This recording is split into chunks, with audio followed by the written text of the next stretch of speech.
Sveicināti, mīļie draugi! Šoreiz esmu arī bez operatora. Un, kā jūs redzat, tēma ir viens tēvs un dažādi gari. Un, kā es to esmu redzējis, gribu izstāstīt, vienkārši liecināt, kā Dievs mani lieto. Dievs man parasti dod kaut kādu uzdevumu izpildīt. Dod izpildīt uzdevumu, svētais gars man sirdī runā, viņš ieliek šo uzdevumu, ieliek resursu un uz priekšu. Un, kad uzdevums tiek izpildīts, tiek sagatavošanās laiks nākošam uzdevumam, un tad tiek nākošais uzdevums ielikt sirdī un atkal uz priekšu. Bet es jums pateikšu to, ka katrs uzdevums ir diezgan liels spiediens. Diezgan liels spiediens ienaidnieks spiež virsū, lai tu to uzdevumu neizpildītu. Un šī spiediena rezultātā es vienmēr lūdzu Dievu. Man lūkšana ir vienmēr tāda. Es saku, mīļais Dievs, es saku, ja es gadījumā kaut ko nesaprotu, un es maldinu cilvēkus. Es vienīgais, ko es negribu maldināt cilvēkus. Man negribās maldināt viņus pašam nesaprotot. Un es pieļauju, ka varbūt es kādreiz kaut ko nesaprotu. Un ja tiešām tas tā ir, kad es to daru un es to nesaprotu, un tas tev nepatīk, apturi mani. Es vienkārši Dievam saku, apturi mani. Dievam apturēt cilvēki ir diezgan elementāri, vēl pēc tam tādu, kas ir ar mieru, lai viņu aptur. Un interesanti ir tas, kad es to lūdzu, lai Dievs man aptur, Dievs vienmēr mani vēl spēcīgāk sāk suportēt, atbalstīt. Un tas ir bijis vienmēr tā, un Dievs man tā saķēris, kad es nevaru izrauties vienkārši. Es vienkārši eju kopā ar viņu, un es to daru, es esmu neapturams. Tajā brīdī, kad tas kungs man pasaka, ko man darīt, man iedegās uguns. Man iedegās tik spēcīgs uguns, ka mani nevar apturēt. Esmu neapturams vienkārši. Vienalga, kas stāv ceļā, es eju pāri. Jo tas uguns ir tik spēcīgs, kas man iekšā deg, kad es nespēju apstāties. Es to nevaru izdarīt, tas nav manos spēkos. Un tad, kad uzdevums ir izpildīts, Dievs vienkārši uguni nogriež. Uņa nav, un es apstājos. Un viss. Un es slavēju Dievu un pateicos par to uzdevumu, kas ir izpildīts. Un tad viņš man rāda nākošo uzdevumu, apskaidro, kā viņu vajag darīt, un atkal met uguni iekšā. Un man atkal deg uguns, un es atkal esmu neapturams. Jo, ja man uguns nav, es zem paiet nevaru, bet tas uguns, ko viņš man ieliek, ļoti spēcīgs, tā, ka tas nevar apstāties. Un ļoti bieži pie visiem spiedieniem, pie visiem uzbrukumiem, tev liekas, ka tu ej nepareizi. Un es vienkārši Dievam vienmēr lūdzu, Dievs, es saku, ja es daru to nepareizi, un tas tev nepatīk, apturi mani. Lūdzu, apturi. Un Dievam ir 101 veids, kā man apturēt. Bet Dievs nekad mani neaptur. Saprotiet, kas ir interesanti. Es saku, uz priekšu.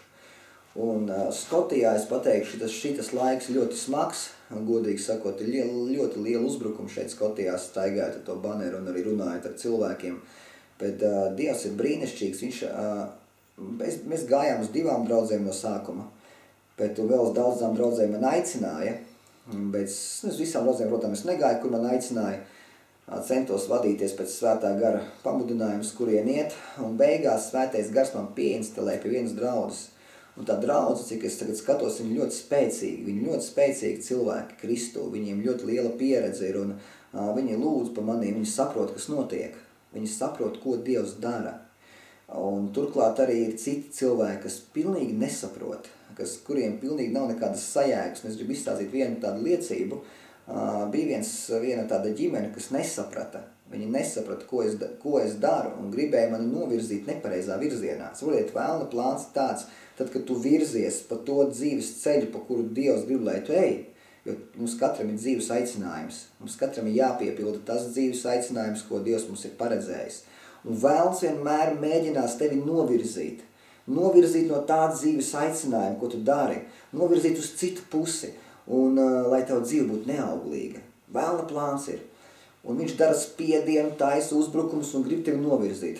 Un tieši bija tāda situācija, kad šis cilvēks, šī ģimene, kas bija ceļā, it kā no sākuma viņi bija pa svētību mums, Dievs viņiem lika mūs svētīt, bet gala rezultātā, ka mēs bijām viņu teritorijā, viņi sāka taisīt milzīgus uzbrukumus. Kaut gan viņi bija Dieva bērni, no vienas citas draudzes.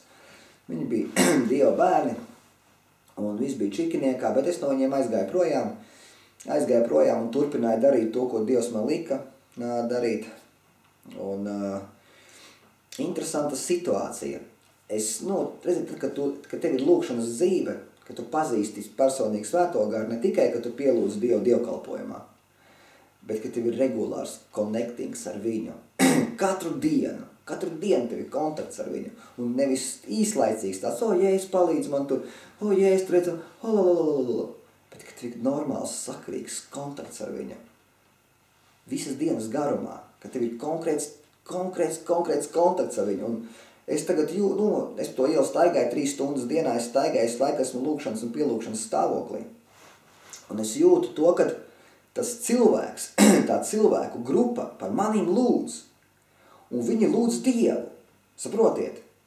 Viņi uzskata, ka es esmu maldos, un viņi lūdz Dievu par manīm, lai Dievs man palīdz, apgaismo manu prātu, saista vēl visādus garus, visu kaut ko, un es taču to jūtu.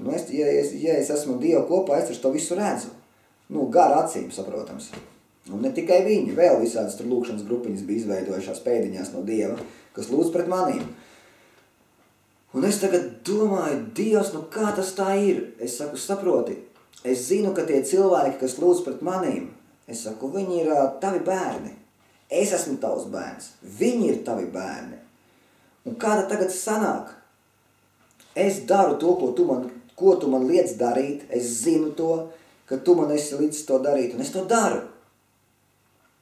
Bet turklāt šie cilvēki, viņi ir arī tavi bērni. Es esmu tavs bērns. Un daru to, ko tu man esi līdzis. Viņi ir tavi bērni. Un viņi arī lūdz tevi. Es lūdzu tevi. Viņi lūdz tevi. Bet kāpēc, kad viņi lūdz tevi, es saņemu spiedienu?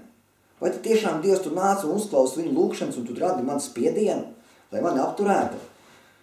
Un Svētais Gars teica, nē, es tas neesmu, kas to dara.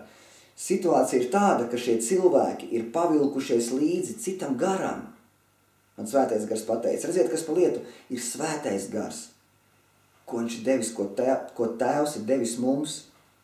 Bet, ja tavas sirds ir nepareizā stāvoklī, Dievs man pateica, ļoti svarīgi ir būt pareizā stāvoklī tavai sirdī. Ja tavas sirds ir nepareizā stāvoklī, ar nepareiziem motīviem, tu vari lūgt Dievu 3 stundas, 5 stundas dienā, tam nav nozīmes. Jo Dievs saka, pār visu sargi savu sirdi. Ja tavas sirds ir nepareiziem motīviem, Svētais Gars ļoti ātri tiek nomainīts pret kontrolas garu. Saprotiet, kā arī Bībelē saka, kad tumsas eņģelis mēģina kopēt Dievu, gaismas eņģeli. Un tumsas vēlns jau nenāk pie tevīm, pie kristiešiem. Tādu ir tas Svēto garu nomainīs, mēs sāksim darboties tagad. Vēlns nav tik liels idiots. Vēlns kopē Svēto garu. Viņš maskējās zem Svētā gara. Un viņš redz, ka tavs sirds nav pareizā stāvoklī. Viņš ļoti elementāri var ienākt iekšā un vadīt tevi tālāk. Un tad Svētais Gars man izskaidroja, ka šis gars, kas lūdz, viņš saka, viņš pat nelūdz mani.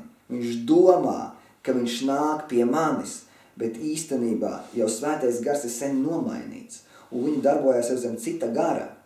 Jau cits gars viņu smudina lūgt, jo tas jau ir ļoti elementāri. Domas, kas piemin šīs domas? Svētais Gars tevim var runāt. Un ja tu pieņemsi viņa domu, viņa virzienu, tu virzīsies viņa virzienā. Tikpat labi uz tevīm arī runā citi gari. Ja tu uzķersi citu garu, kas nav Svētais Gars, tu iesi viņu virzienā. Ja tev kontrols gars pateiks, dari tā, un tu noticēsi viņam, tu iesi viņam tālāk līdzi.